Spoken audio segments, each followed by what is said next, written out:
All right, good morning, children. So what day is today? How many of you guys realize what day it is today? You do? It's Mother's Day. What have you done for your mother today so far? Very good. Well, that's quite the blessing. I see you appreciate your mother. So what I really should have done, I should have had a message for mothers, but my mother isn't here today. So it's up to you kids to make your mothers feel loved, right? But just a little word before I get into my message, because my message is not about mothers. So for all the mothers out there, we do appreciate you. And maybe some of us, when we were kids, when we're small like you, especially my boys, they don't really know, they don't think about that sort of thing until they get older. But I know there's going to be some new mothers coming up. And once you get older, you realize what a mother, what a mom goes through, her body, her stretch marks, carrying us for 9 months, and they want the best for us, okay? Now, we say, well, there's some children in here that have been adopted. We say, what about their mother? Well, come to think of it, their mother just wanted the best for them as well, and they thought if we turn them up for adoption, they will be taken care of better than what we can. So we can still appreciate our mothers in every aspect. So let's give our mothers a big hand this morning.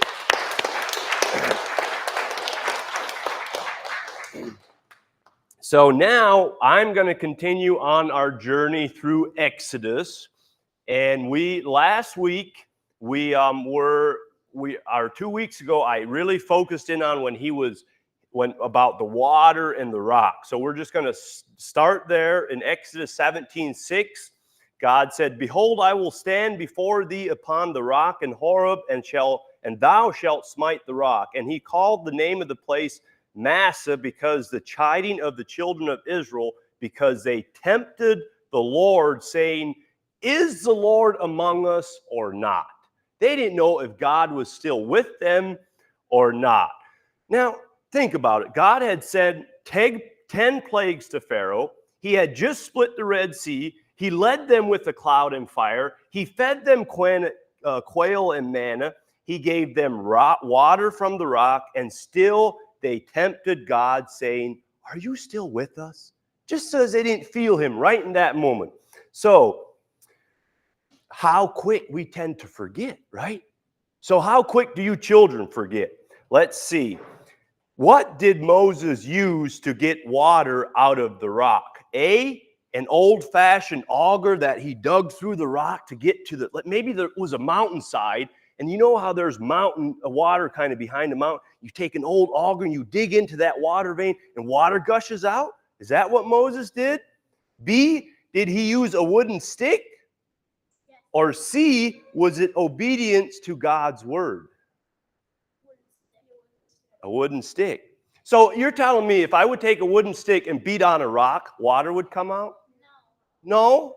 So what was it? Yeah, it's kind of a trick question, because Moses did use a stick. But we all know beating on a rock with a wooden stick will not bring water out of the rock. So it was because God said, use the wooden stick, water came out, right? So it's obedience to God's word, and then you're right. He did hit the rock. So now they're saying, "God, are you still with us?" So they just got water. So we're going to read verse 9 through 13 in chapter 17. "And Moses said unto Joshua, Choose us men to go out and fight with Amalek. Tomorrow I will stand on top of the hill with the rod of God in my hand." See, this wasn't just a regular old wooden stick. This was the rod of God. So Joshua did as Moses had said to him, and fought with Amalek, and Moses and Aaron and went to the top of the hill. And it came to pass, when Moses held up his hand, that Israel prevailed. How many of you know this story? What happened when Moses let down his hand? That's exactly right. So, do you think God was trying to show them that he was still with them? Here they went out in a battle to fight. These are the Israelites. These are the Amalekites. And when Moses and Aaron and them were way up on this hill, This was the rod that he used. And if he would hold his hand down, the Amalekites would start winning the battle, overtaking them. But then he would hold up his hand, and the Israelites would start winning the battle. Now, what did Moses have to do way up on top of the hill, who was winning the battle or not? He wasn't like the mightiest warrior. What? He would have to wave up his stick, and that was obedience to who? Who was Moses obeying? God. They were showing God is still with us. If I hold up this stick from God, we win. But what if I would tell you kids to hold up your hand just during kids' lesson here about 20 minutes, a half hour? Do you think your hands would get tired? Yeah. Poor Moses was there from sun up till sundown. His hands got so tired that they finally sat him on a rock. They said, sit down. And they stood there and helped him hold up his hands because they did not want the Amalekites to kill all of God's people. So God was showing them, I am still with you. So, and then we continue in chapter 18 when Jethro, Moses' father-in-law, came to visit Moses. But Moses was so busy that day that he never got a chance to visit with Jethro because he was all the people came to Moses with all their problems. And at the end of the day, Jethro asked Moses, what are you doing? Like, why didn't you have any time to spend with me today? And Moses said, well, I'm judging the people. They all have so many problems. I'm telling them God's ways. And he said, what you're doing is not good. He said, you need to find other men to help you, men of God, men that, it says, men of truth, men that fear God, and let them judge the people's small matters. Then if it's something hard or too big that they can't figure out, then come to you. So Moses hearkened unto the voice of his father-in-law and did all that he said. So now Moses had more free time to do what he wanted. So do you children ever get free time after all your chores are done and stuff? What do you guys like to do with your free time? Work with your horse? Work in the garage? Any of you others? I like to swing. Swing. What do you think Moses did with all his free time? Relax? Well, actually, he went up on a high mountain and he spent time with God. That's what he liked to do with his free time. And we read that in 19 verse 3. And Moses went up unto God, and the Lord called him out of the mountain, saying, thus shalt thou say unto the house of Jacob, and tell to the children of Israel. So they were up, he was up on this mountain, and this is Mount Sinai. Does anyone know when he was up there for 40 days what God told him up on the mountain? It's very significant to the Old Testament. And there are 10 things that God gave him, the 10 commandments. And how many of you children know the 10 commandments? How many of you know them at the blink of an eye if I would hold up flashcards? Micah knows them, and Betty knows them, because we have made copies, and in the way of the master, we were studying them. So Micah was along, and Betty was there, but some of you other children, if I would hold up this flashcard real quick, do you know what it says? Do you know number 8? No stealing. So, do you guys, it's up to you. Do you want to do boys against girls and see who can get the most? Or do you want the boys to sit on that side and me represent you, the girls to sit on this side and Becca represent you, and whoever gets the most out of me and Becca wins? It's up to you children. You want to do boys against girls? Okay, boys get over there. Girls stay over here. Now I'm warning, now let's just say this one. What is this one? Okay, so because it's flashcards, you got to say covet, just a key word. Anything so I know that you know what this means. Okay? Because Micah's fast. He almost beat me. So I'm going to mix them up. They're not going to be in order. So I'm going to need the crowd to help me who says it right and who does it first. So the first flashcard. Was it on this side? Okay, they got 1 point. I'm going to put this on this side.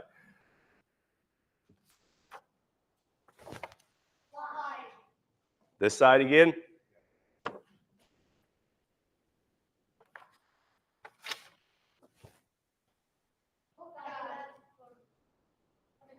What'd you say? Put God first. What'd you say? God. So did you know what it was? Okay, so it's key words. Put God first. So she said it first.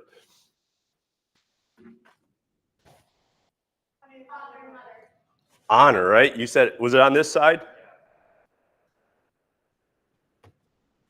Guys, you're doing great. I have no idea. You were both talking at the same time.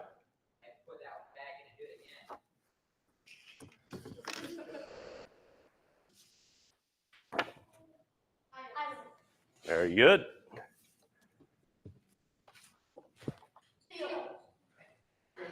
Good job.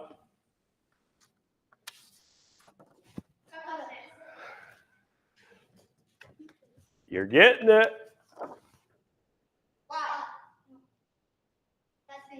Yep, do not take God's name in vain. Or, yeah, that's not lie. Sabbath holy, yep. Good job. Adultery, very good. 1, 2, 3, 4, 5, 6. All right. So that leaves how many left for you guys? 4. So the girls beat. Good job, girls. All right, you guys can come back. So those were the 10 commandments that God gave them, and they knew them by heart in the blink of an eye because Moses told them, and if they wouldn't keep them, they would get stoned for them. So let's see. I don't have all of my flannel graph to go through them, but when Moses was up on the mountain, and I don't have the golden calf, but when he came back down the mountain, all the children were worshiping an idol, and it was a golden calf. And Moses was so upset when he came down that he broke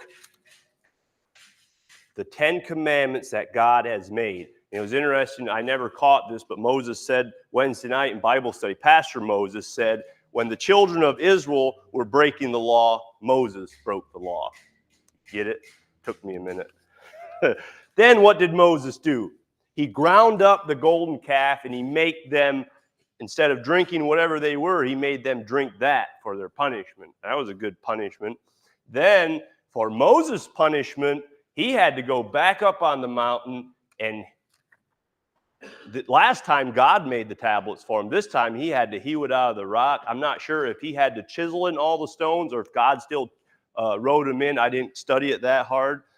Then God told Moses how to make the tabernacle because God wanted to dwell among them, and that is how God dwelled among them. From there on out, you could get in the Holy of Holies. So Moses got all those instructions. It's a lot of reading. I didn't want to go into all that reading because I wanted to bring out another point as we keep reading, because if I understand right, Wednesday night, you guys were studying about Joshua and that. So while that story is fresh on your mind, I want to bring out some key pointers about Joshua. So for that, we're going to turn to Numbers chapter 13, I believe. Yeah, chapter 13. Verses 1 and 2, this is just even though it's in Numbers, it's just a continuation as they were going through the wilderness, because Moses wrote the first 5 books. And the Lord spake unto Moses, saying, Send thou men, that they may search the land of Canaan, which I give unto the children of Israel. So that is key right there. Here they were left Egypt, going through the wilderness to get to Canaan. That was the promised land, the land that God had promised them. He said, I'm going to give you this land. But they forgot God's promise. They were in this wilderness. I don't know how long a time had passed. It wasn't that much time. So Moses sent out spies to spy out the land. Do you children remember how many spies there were? 12 spies. How many were good? How many were bad? 2 were good. Go ahead. So how many were bad? 10. So that tells us the majority Again, even in our Christian walk, majority of the people are not going to be for God, as we see in this. So they went to spy out the land. Why? Why were they spying out the land? Moses said to see what it is and what people dwell there, whether the people be strong or weak, few or many, whether the land they dwell in be good or bad, and the cities that they dwell in, whether they be in tents or strongholds. What's a stronghold? It's a big fortified wall where they can get behind it. It holds them to keep danger out. So if they would just live in tents, they could shoot their bow and arrow through the tents. It wouldn't protect them. But a stronghold, a big thick wall, that's hard to break in. So then he said, and the land, whether it be fat or lean, whether there be wood therein or not, and be of good courage. Why do you think Moses told them to be of good courage? They were a discouraged bunch of people, weren't they? He always had to encourage them. Even here, he said, go into the land that God promised us and be of good courage. Why? They were always looking at the negative. Let's not focus on the negative. And then Moses said, bring of the fruit of the land. I think Moses knew that he messed up and he hit the rock, and I'm never going to be able to go into that land. But would you guys just bring me a little fruit so I can taste it? That's just my imagination. But Moses so longed to go over to that land. He said, bring some fruit back, because he knew it was the time of the first ripe grapes. How many of you love that first ripe grape? Oh, them are good. My aunt, I think she played a trick on us because we were always picking her grapes. She said, you have to wait till the frost hits or you'll get diarrhea. She said, wait. Well, I think she was just trying to get us to hold off, not to eat all of her ripe grapes. But we did eat a couple, but not many. So they went up and they came into the brook of Eshcol and cut down from thence a branch with one cluster of grapes. Now, when your moms go to the grocery stores, how many clusters of grapes do they get? I mean, a bag full, whatever's in a bag, right? Well, this cluster of grapes that they found was so big, they only brought back one. And they tied it to a branch. Now, look, if they'd hold the branch on their shoulder, this is just a picture, of course, what people imagine. But still, if you had to hold one cluster of grapes on your thing, the grapes, one cluster would come down to about here. From here to here on me, don't you guys think them grapes were the size of a softball just hanging on there? Right? And there had to be big grapes because think of it, there were big people over in that land. There were giants over there, and they liked the grapes too, as we find out. So, all of these people came back. And how long were they over in Canaan searching the land? Does anyone know how long they were over there? It's kind of key to the rest of the story. Take a guess. Exactly. They were over there 40 days. And when they came back, they said, and they returned from searching the land after 40 days. And let's see. And they told him, we came unto the land whither thou hast sent us, and surely it is flowing with milk and honey. Well, God told them, I'm sending you over to the land with milk and honey. And this is the fruit of it. They said, this is the fruit. Then they said, nevertheless, there's the negative. But the people that be strong, the people be strong that dwell in the land. Their cities are walled, they are great. And we saw children of the giants there. They said, we seen little giants over there. And they said the Amalekites, the Hittites, the Jebusites, the Amorites, the Canaanites, they had just come back, and all these people were so excited. They'd been wandering this wilderness so time. They all gathered to hear their report. What did you guys see? What did you guys see? They seen the big fruit, and they were excited, but then they started bringing out all the negative. And they started saying about all these giants, and these people got so discouraged. And then Caleb, I'm going to say this is Joshua and Caleb here. Caleb stilled the people before Moses and said, let us go up at once and possess it, for we are able to overcome it. He said, stop thinking about all the negative. We're able to overcome this. But the men that went up with them, the other 10 back here, they said, we're not able to go up against that people. They are stronger than us. They said, as a matter of fact, if we think back and we see their big fortified walls, they're giant. We look like grasshoppers. You know what they were saying, in other words? They can eat us for a snack. Ask John the Baptist. He used to eat locusts and wild honey, grasshoppers all the time. They were like, we have no chance against these giants. And here, it was only Aaron and Moses, Joshua and Caleb, who were positive. All the rest of these started to get negative. They were looking on the bad side. And they said, these 10 spies brought an evil report, and the whole congregation lifted up their voice and they cried that night. They were so discouraged that they couldn't go over in the promised land. And they actually said, we would God had let us die in the land of Egypt, or that God would let us die in this wilderness. We don't want to go over in this fortified city and let these giants kill us and our children. We don't want to do that. Well, be careful what you guys wish for, because God said, if you want to die in this wilderness, that's where you're going to die. He allowed it.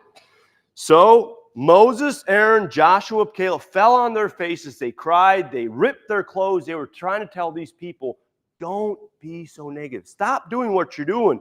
But let's see. Joshua started talking again. He said, if the Lord delight in us, he will bring us into this land and give it to us, a land which floweth with milk and honey. Only rebel not against the Lord. Because what the congregation was doing, they took up stones and they were going to stone Moses and Joshua, and they wanted to make a new captain, a new leader to go back into Egypt. Well, God chose these two to lead them. They were saying, what God chose isn't good enough. We want our way. We want to go back into Egypt. They were rebelling against God. So they were getting ready to stone these two leaders and make new. And about that time, God came down, and he says he appeared before the tabernacle. So here where God would appear, he came down and with his big cloud, and this hushed the people up because they seen that God was on Moses and their side. They were about to kill them, but God was on their side. And then God started talking to Moses. And he said, because all the men which have seen my glory and my miracles, which I did in Egypt in the wilderness, have tempted me now these 10 times and have not hearkened to my voice, surely they shall not see the land which I swore unto their fathers. But my servant Caleb, because he had another spirit with him and has followed me fully. So remember that. Caleb was different. Caleb and Joshua, he had a different spirit. And I'll touch more on that in a little bit. So he told all the rest of you, your carcasses shall fall in the wilderness, and all that you are numbered before you, according to your number, from 20 years and upward, which have murmured against me. After the number of days in which you search the land, even 40 days, each day for a year, shall you bear your iniquities, even 40 years. So each day that they were over in the promised land, they got more negative. They seen what God had to offer them, but because they believed not God, now God was punishing them. Each year for a day, they would be wandering around in this wilderness, and it would remind them of the disobedience and the unbelief of God. Because they didn't believe in God. In Hebrews 3:19 it says, we see they could not enter in Canaan because of their unbelief. So Moses told these sayings unto all the children of Israel, and the people mourned greatly. Now guess what all these children did, right? They're going against God and his people. Now Moses told them that they're going to die in the wilderness. They're never going to make it into the promised land. Guess what they did now? They said, we're going to get up early tomorrow morning, and we're going to go on top of the mountain, and we're going to go over into the land that God has promised us. Moses said, God didn't say that. God said, you have to go back into the wilderness for 40 years. He said, now why do you want to transgress the commandment of the Lord. You're not going to prosper if you go into the promised land now. The Lord is not going to be with you, and you're going to be smitten. And they didn't believe it. They said, we're just going to go on over. We're going to put our heads down. We're going to fight with these children of these giants. So they presumed to go up on top of the hill. Nevertheless, the ark of the covenant of the Lord, Moses did not depart out of camp. And the Amalekites came down, and the Canaanites, which dwell on that hill, and smote them, and discomfited them, even unto Hormah. They chased them all the way back, and I'm sure a lot of them lost their lives. So what can we learn from all of this commotion? Well, what I got out of it, in Hebrews 4:2 says, for unto us was the gospel preached, as well as unto them, but the word preached did not profit them. Why did these words that Moses and all Caleb, why did that not profit them? It says it was not mixed with faith in them that heard it. So I can stand up here and talk till I'm blue in the face, just like Moses did for these children. If you guys don't believe what I'm saying, it's not going to profit you any. It will not do you any good. And I want to advise you, children, have that spirit that Caleb and Joshua, they had a different spirit than the rest of them. And I wish I could tell you, if you have that spirit, that's what we call being born again. I wish I could tell you that when you decide to wholeheartedly follow Jesus, right? Caleb was full-heartedly trusting God. When you decide to do that, I wish I could say it's all going to be easy. And the land of milk and honey, right? The land with the big grapes, there are other people eating those grapes, right? Other people want the joy, the love, and things we have as Christians. So what I'm going to say is there are going to be giants in your life when you become a Christian, right? You're going to face giants. Now, it might not be a 7-foot tall person like they seen, but it's some sort of trial is going to come in your way. And what you have to do, you're either going to become full of fear, fearful, or full of faith, faithful. You're going to have a choice to make, right? So you can either do like Caleb did and become full of fear and let's say let's go over there today, tomorrow. God's going to be on our side. Or you can back out and say, let's do it our own way, and then you'll have to suffer your own consequences. So real quick, you guys are all familiar with the story of little David and the big giant, right? So here we see the different perspective. And a side note, Goliath challenged Israel for 40 days.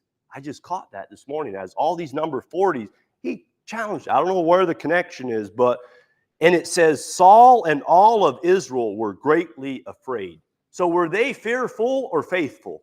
Fearful. So who was the faithful person in this story? David. Little David, right? David had a different spirit, or at least he viewed things differently. When he seen the giant, guess what he said? He said, who is this uncircumcised Philistine that he should defy the armies of the living God? David recognized that this was the champion soldiers. This was the most biggest, baddest soldier, we'd say, in the whole world.